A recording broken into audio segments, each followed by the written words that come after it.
Seja bem-vindo ao Arquivo das Guerras, o seu santuário diário de memórias e crônicas, onde o aço dos conflitos encontra a imortalidade do espírito humano, resgatando das sombras do tempo os feitos que definiram o destino de nações e o valor de homens comuns.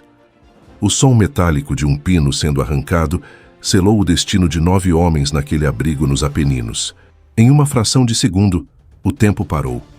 8 pares de olhos se arregalaram diante da morte, enquanto um único par se fechou em uma decisão que desafia a lógica. Não houve tempo para adeus, apenas para o ato mais puro de bravura que a guerra já testemunhou. Conheça a história do sargento brasileiro que se tornou escudo de seus companheiros, abraçando a morte para que outros pudessem respirar. Um sacrifício que transformou o fogo em um selo de heroísmo que o Brasil jamais esquecerá. A guerra na Itália, durante o terrível inverno de 1944 para 1945, não era apenas uma sucessão de mapas riscados por generais ou movimentações de grandes divisões blindadas.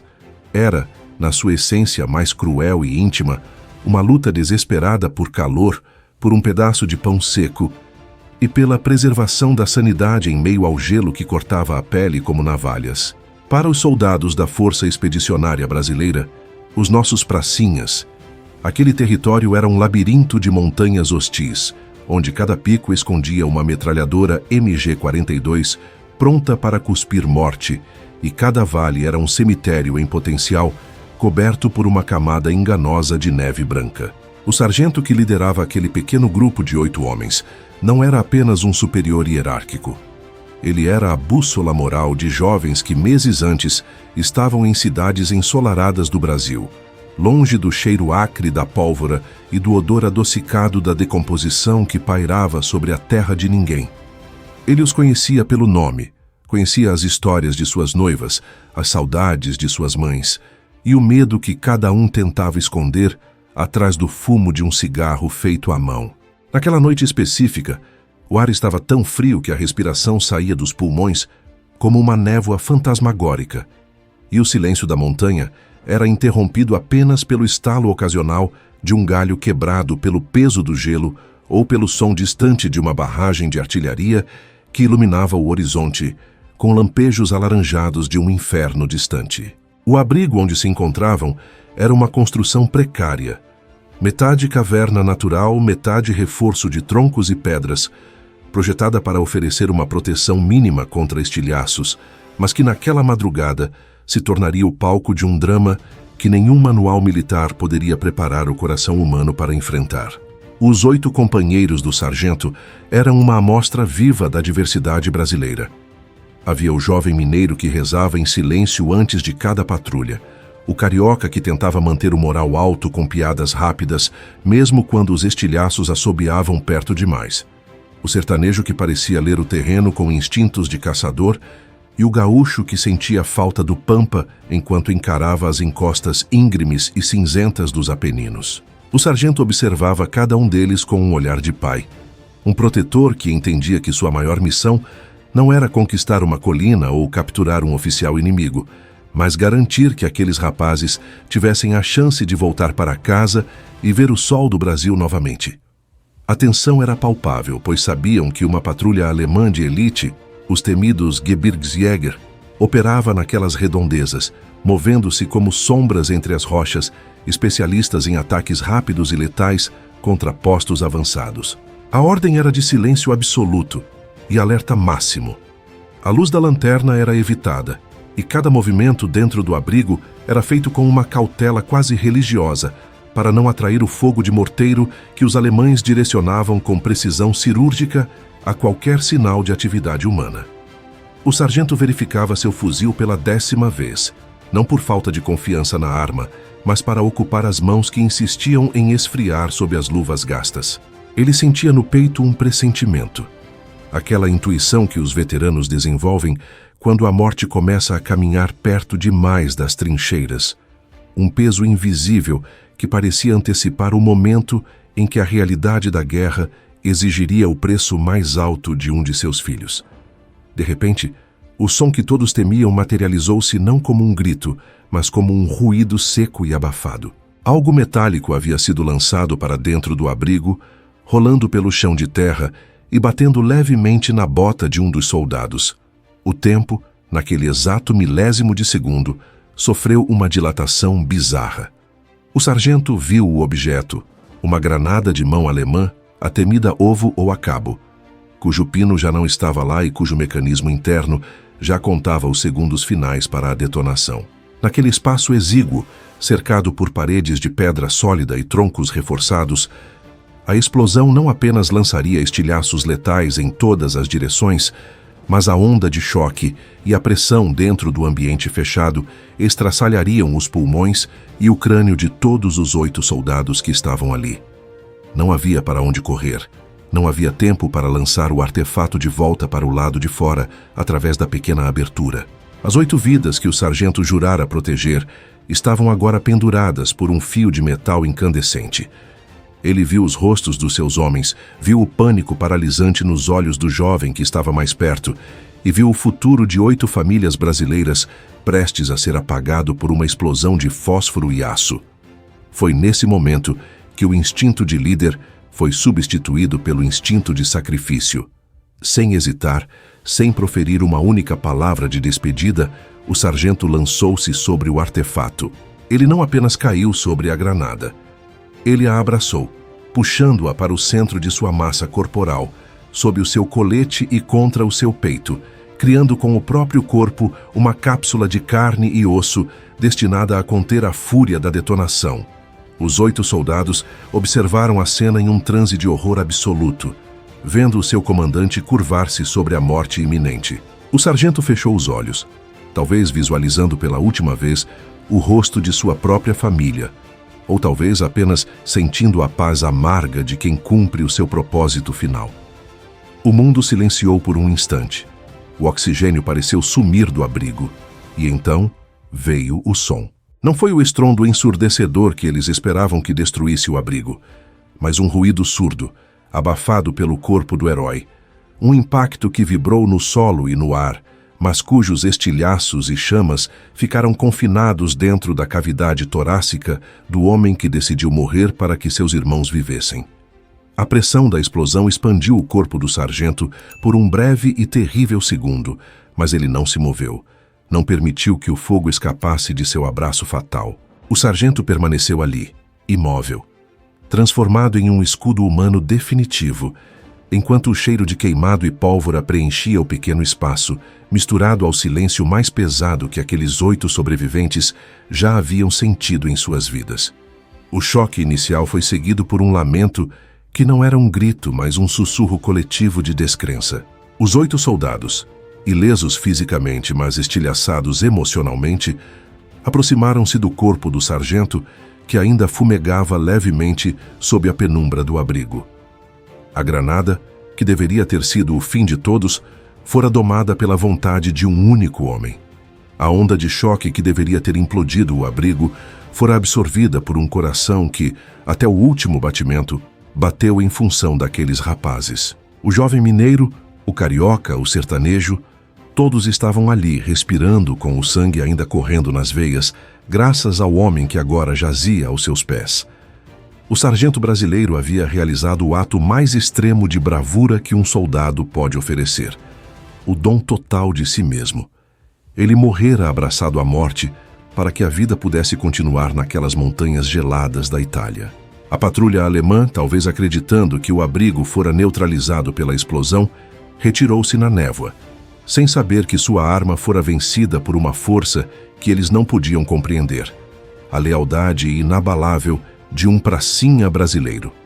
A poeira que antes pairava no ar como uma névoa de morte começou a se assentar lentamente, revelando um cenário que parecia saído de um pesadelo silencioso e imutável.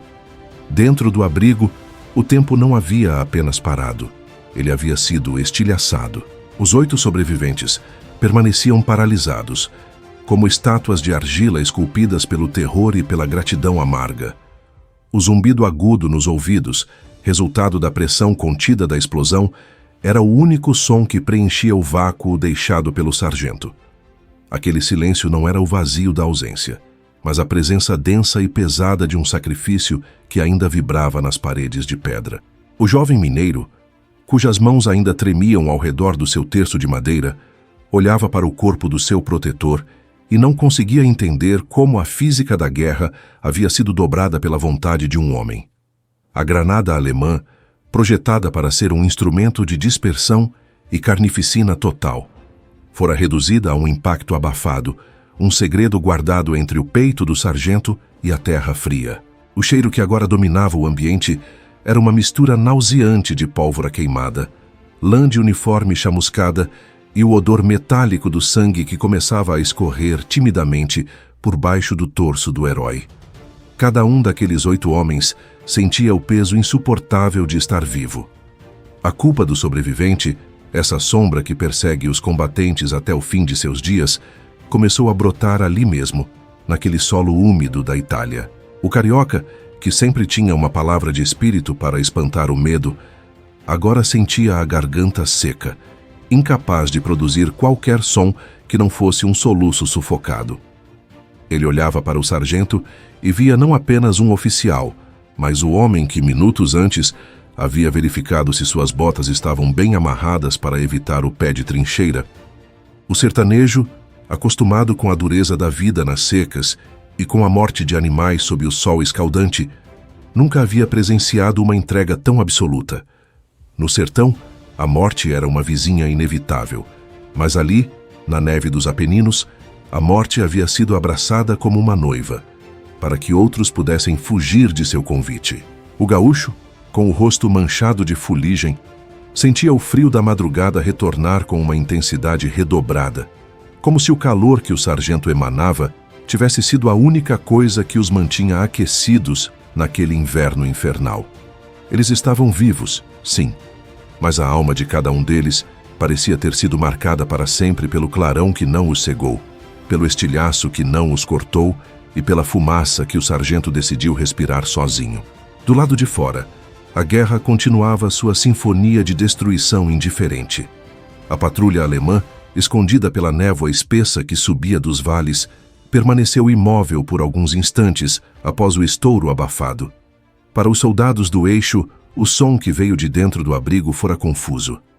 Eles esperavam o grito de agonia, o caos dos homens tentando escapar de um espaço saturado de fragmentos de aço, mas o que receberam foi um baque seco e um silêncio que parecia uma armadilha.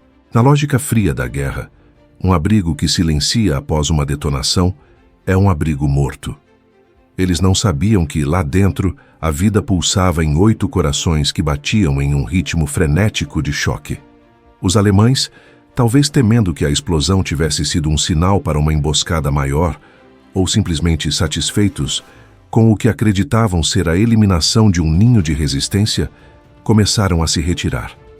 Suas botas rangiam na neve, um som que os sobreviventes ouviam com uma agudeza sobrenatural. Cada passo dos inimigos para longe era uma confirmação da vitória póstuma do sargento. Ele não apenas conteve a granada, ele enganou a própria morte, fazendo o inimigo acreditar que havia vencido enquanto, na verdade, ele havia garantido a sobrevivência daquela fração do exército brasileiro. A noite parecia não ter fim. As horas que se seguiram à explosão foram uma vigília de dor e reverência. Os soldados não ousavam mover o corpo do sargento imediatamente.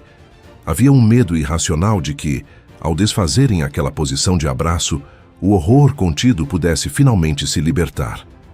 Eles permaneceram em círculo, como se estivessem em um velório em plena linha de frente, protegendo o homem que os protegeu. O frio tornava-se um inimigo cruel, congelando as lágrimas nos rostos sujos de fumaça, mas ninguém reclamava. A dor física dos ferimentos leves causados pela pressão era insignificante perto do vazio deixado pela liderança que jazia no centro daquele buraco. O sargento brasileiro, um homem que provavelmente tinha sonhos simples de voltar para o seu rincão, de comer uma comida caseira e de dormir em uma cama que não estivesse úmida, havia se tornado uma figura mitológica em questão de segundos. Ele representava o ápice do que a força expedicionária brasileira simbolizava. A coragem do homem comum, o heroísmo do cidadão fardado que, diante do impensável, escolhe a dignidade acima da preservação própria. Enquanto esperavam o primeiro raio de sol, as mentes daqueles 8 homens viajavam para longe, para o Brasil que o sargento tanto amava. Eles imaginavam as praças das cidades pequenas, o barulho das ondas no Rio de Janeiro, o vento nos Campos do Sul e o silêncio das matas de Minas Gerais. Todas essas imagens, todas essas vidas que continuariam a existir, deviam sua continuidade àquele ato desesperado. A granada alemã pretendia apagar 8 futuros, 8 linhagens, 8 histórias de amor e trabalho. Mas o sargento disse não. Ele se interpôs entre o destino e seus homens, agindo como um para-raios humano para a fúria do Terceiro Reich. A narrativa da FEB é repleta de histórias de bravura sob fogo, de avanços heróicos contra ninhos de metralhadoras e de resistências épicas em Monte Castelo. Mas o sacrifício desse sargento tocava em uma fibra diferente. Era um heroísmo de contenção, não de agressão. Era a força da proteção levada ao seu limite último. Ele não morreu matando o inimigo.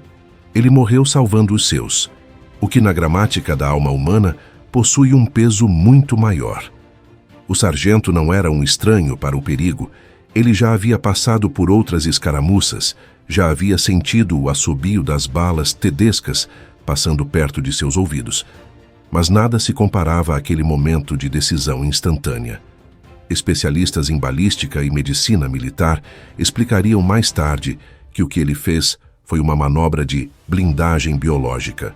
Ao posicionar a granada contra o próprio torso e curvar-se sobre ela, ele utilizou a densidade de seus órgãos e ossos para absorver a energia cinética e térmica da explosão. O colete, o uniforme de lã grossa e a própria musculatura tensionada serviram como camadas de um colete à prova de explosão improvisado. Mas para os 8 soldados que observavam, não havia ciência ali, apenas santidade militar. Eles viam o sargento como um escudo sagrado, um homem que transformou sua própria carne em uma fortaleza. A dor que ele deve ter sentido no microsegundo antes da consciência se apagar é algo que nenhum deles ousava imaginar, mas a paz que emanava de sua posição final sugeria que ele sabia exatamente o que estava fazendo. Conforme a madrugada avançava, o sargento brasileiro começava a se tornar parte da própria terra italiana que ele viera libertar. O sangue que se misturava ao solo do abrigo selava um pacto eterno entre o Brasil e aquelas montanhas. Aqueles 8 homens, que antes eram apenas companheiros de farda, agora eram irmãos de sangue, unidos por um sacrifício que os tornava responsáveis pela memória do seu líder. Eles sabiam que, a partir daquele momento, suas vidas não pertenciam mais apenas a eles mesmos. Eles carregariam para o resto de suas existências um pedaço daquela explosão abafada em seus peitos. Cada respiração que dessem em solo brasileiro, cada filho que vissem nascer, cada pôr do sol que contemplassem, seria um tributo ao sargento que ficou para trás, abraçado à granada, para que eles pudessem caminhar sob a luz. A guerra continuava lá fora, mas dentro daquele abrigo, algo sagrado havia acontecido. Algo que nem o tempo, nem a neve, nem a indiferença da história poderiam apagar.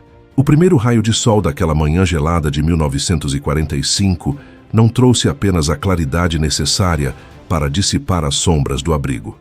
Ele trouxe a revelação cruel, silenciosa e quase divina do que realmente havia acontecido dentro daquela catedral de pedra, terra e dor.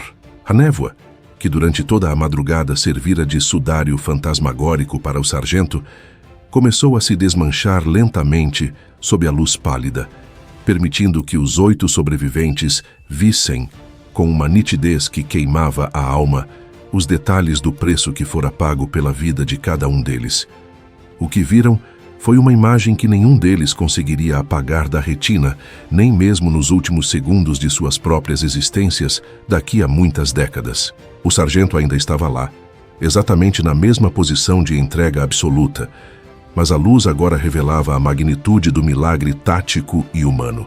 O uniforme verde-oliva, antes impecável dentro das limitações da guerra, estava enegrecido e rasgado no centro, mas por um prodígio da resistência física e da determinação espiritual, o corpo do herói permanecera íntegro o suficiente para manter o segredo terrível daquela explosão confinado. Ele parecia ter se fundido ao solo da Itália, transformado em uma rocha de carne e osso que ancorava a existência de todos os outros. O jovem mineiro, o carioca, o sertanejo e o gaúcho levantaram-se com movimentos lentos, os corpos pesados por uma exaustão que não vinha apenas da falta de sono, mas de uma alma subitamente sobrecarregada pela percepção da finitude e do sacrifício. Eles não falavam. O silêncio era tão absoluto que o som da neve caindo do lado de fora parecia um trovão. Não havia palavras na língua portuguesa, nem em qualquer outro idioma da terra, que pudessem traduzir o que sentiam ao olhar para o homem que lhes dera, em um único gesto, o direito de envelhecer, de amar e de ver o sol novamente. Cada respiração profunda que davam, sentindo o ar frio e purificado entrar nos pulmões, era um lembrete físico e doloroso de que o sargento nunca mais respiraria. Lá fora, o som rítmico de botas se aproximando e o tilintar metálico de equipamentos trouxeram um novo momento de tensão, um reflexo instintivo de combate que ainda operava naqueles homens. Mas logo o sinal de reconhecimento foi ouvido, a senha e a contrassenha trocadas em vozes roucas. Era a patrulha de socorro brasileira que, após horas de uma incerteza torturante, finalmente conseguira romper o cerco da neve e do gelo para alcançar aquele posto avançado que todos acreditavam estar perdido. Quando os soldados da equipe de resgate entraram no abrigo, pararam bruscamente, como se tivessem colidido com uma parede invisível de solenidade. Eles esperavam encontrar o caos absoluto de um ataque com granadas, esperavam ver o sangue espalhado pelas paredes, o cheiro da morte vitoriosa e 8 cadáveres dilacerados em um espaço exíguo. Em vez disso, o que encontraram foi uma cena de uma ordem mística. 8 homens de pé, fisicamente ilesos, rodeando em um semicírculo de respeito um sargento que parecia estar apenas dormindo profundamente sobre algo precioso e frágil. O tenente que liderava a equipe de resgate aproximou-se cautelosamente e, ao perceber a natureza do ferimento central e a posição contorcida, mas firme, do torso do sargento, retirou o capacete em um gesto instintivo de reverência que foi seguido por todos os outros. O silêncio que se seguiu foi quebrado apenas pelo choro contido de um dos sobreviventes, um som agudo e liberador que parecia drenar toda a angústia acumulada naquela noite eterna. A notícia do sacrifício espalhou-se pelo batalhão como um incêndio em floresta seca. Ninguém mais falava em metas táticas, em capturas de colinas ou em baixas do inimigo. Naquele dia, o exército inteiro falava apenas no sargento que decidira ser o escudo humano de seus irmãos de armas. O transporte do corpo para a retaguarda foi conduzido com um cuidado que beirava o ritual religioso. Os 8 sobreviventes fizeram questão absoluta de carregar a maca, recusando terminantemente que outros soldados tomassem o seu lugar. Eles caminharam pelas trilhas sinuosas, íngremes e traiçoeiras dos Apeninos, sentindo o peso físico do seu líder sobre os ombros, um peso que, paradoxalmente, parecia leve diante da dívida moral e espiritual que agora carregavam no peito. A cada passo dado na neve fofa, eles se lembravam de um pequeno fragmento de vida, um conselho que o sargento dera sobre como manter os pés secos, uma piada que ele fizera para aliviar o medo antes de uma patrulha, ou a maneira como ele olhava para a foto da própria família sob a luz de uma vela. A guerra continuava a rugir ao redor deles.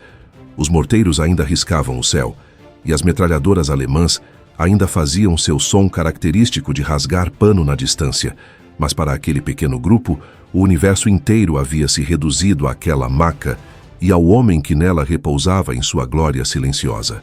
Eles eram agora monumentos vivos, testemunhas oculares de que a verdadeira força de uma nação não reside no calibre de seus canhões ou na blindagem de seus tanques, mas na capacidade insondável de um homem comum amar os seus companheiros a ponto de oferecer a própria carne como barreira contra o fogo.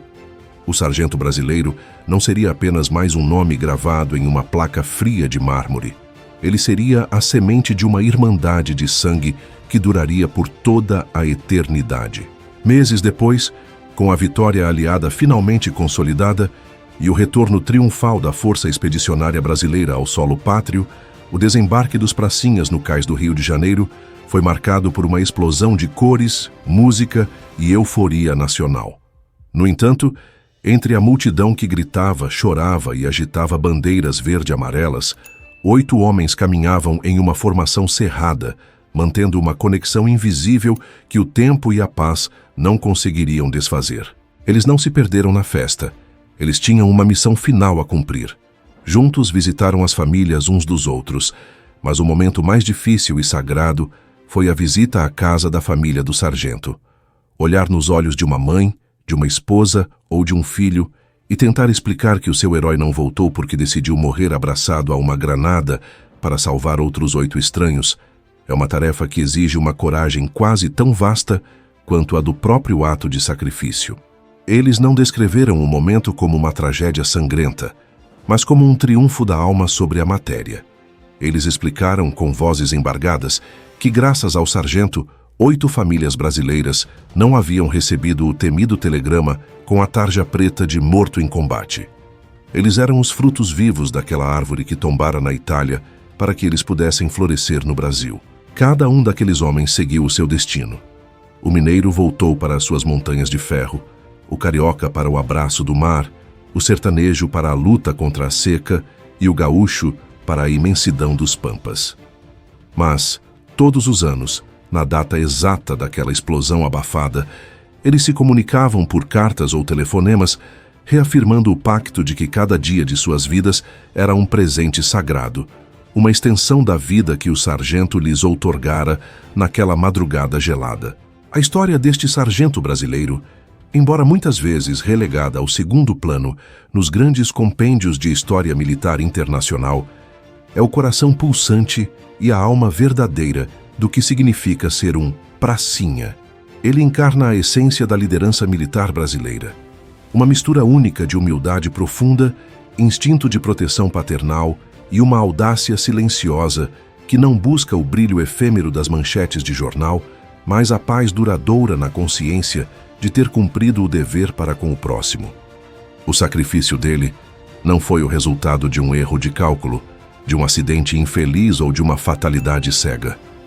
Foi uma escolha consciente, deliberada e executada em um piscar de olhos, onde o valor de 8 vidas foi pesado contra a preservação de uma única existência e a balança da honra pendeu irremediavelmente para o lado do amor fraternal. Esse tipo de heroísmo, o abraçar a granada, tornou-se uma das imagens mais potentes e emocionantes da FEB, servindo de norte e inspiração para gerações sucessivas de militares brasileiros que aprenderam através deste exemplo que ser um graduado ou um oficial é, antes de qualquer coisa, ser o escudo inexpugnável de seus homens. Hoje, aqui no Arquivo das Guerras, relembramos esse feito extraordinário para garantir que o calor daquela granada, contido pelo corpo do herói, nunca se apague da nossa memória coletiva como povo. A história dos 8 sobreviventes e do sargento que decidiu ficar para trás é um lembrete necessário de que a guerra é feita de sombras profundas, mas também de clarões intensos de bondade, desprendimento e coragem sobre-humana. Cada vez que narramos este relato, estamos impedindo que o sacrifício desse homem se torne apenas uma nota de rodapé esquecida em um livro empoeirado de história. Estamos mantendo vivo o som surdo daquela explosão abafada que, paradoxalmente, continua a ecoar como um grito de esperança e humanidade através das décadas. O sargento não morreu apenas naquelas montanhas distantes da Itália. Ele renasce e se fortalece cada vez que um brasileiro sente orgulho de suas raízes e cada vez que um ato de altruísmo genuíno é realizado em nome da preservação da vida alheia. Ele permanece como o eterno vigia dos Apeninos, o homem que transformou o seu próprio corpo em uma fortaleza de carne para que o Brasil pudesse continuar a respirar e a sonhar através dos pulmões de seus 8 protegidos. À medida que os anos passaram e o tempo começou a levar, um a um, os veteranos daquela noite, a história não enfraqueceu, ela se tornou um mito de fundação. Os 8 homens, já com os cabelos brancos e as mãos marcadas pelo tempo, costumavam se reunir em torno de fotografias amareladas, E o sargento sempre estava lá, no centro de suas conversas, como se nunca tivesse partido. Eles entendiam que a morte física do seu líder fora o preço de uma imortalidade que poucos alcançam. Eles carregavam o sargento dentro de si, nas suas escolhas morais, na honestidade de seus trabalhos e na maneira como criavam seus próprios filhos. Eles eram os guardiões de um segredo que o mundo moderno muitas vezes esquece: o de que a vida só adquire seu valor pleno quando estamos dispostos a perdê-la por algo ou alguém que amamos. A granada alemã pretendia destruir a esperança, mas o sargento brasileiro a transformou em um símbolo de união indestrutível. Finalizamos este tributo com a imagem poderosa desses 8 veteranos, já idosos, reunidos pela última vez para prestar uma saudação final ao seu comandante. Eles sabiam que o tempo estava cumprindo o seu papel de levar as testemunhas oculares daquele inverno, mas a verdade inabalável do que aconteceu dentro daquele abrigo de pedra permanecia intacta, protegida pelo esquecimento. Eles são a linhagem da gratidão mais profunda, os herdeiros diretos de um milagre que foi tanto tático quanto profundamente humano. A cobra fumou na Itália, sim, com toda a sua força e determinação, mas o que realmente restou pairando no ar gelado daquelas montanhas não foi apenas o cheiro acre da pólvora ou a fumaça dos canhões. Foi o perfume imperecível da lealdade inabalável e do amor sacrificial. Que a história do sargento que abraçou a morte para salvar seus irmãos nos inspire a sermos, cada um à nossa maneira e em nossas próprias batalhas cotidianas, escudos verdadeiros para aqueles que amamos, protegendo a vida com a mesma determinação ferrenha e o mesmo silêncio digno com que ele protegeu os seus 8 protegidos sob as estrelas gélidas e indiferentes da Itália. O herói se foi, mas o escudo permanece vivo em cada um de nós. Essa história que eu acabei de contar, ela é só a ponta do iceberg. A gente sabe que a história oficial, aquela que ensinam na escola, muitas vezes é higienizada. Ela esconde os detalhes sujos e os acordos secretos. E se você, assim como eu, gosta de saber o que aconteceu nos bastidores, eu tenho um convite. Eu reuni 50 fatos documentados que os livros ignoraram em um material exclusivo: O Lado Oculto da História. O link para baixar está aqui na descrição ou no QR Code da tela, se estiver na TV. E como forma de agradecer a você que ficou comigo até o final desse vídeo, eu liberei um desconto especial. Na hora da compra, digite o cupom BRASIL, tudo maiúsculo, para garantir um preço exclusivo. É um presente meu para os inscritos mais fiéis. Clica lá e boa leitura.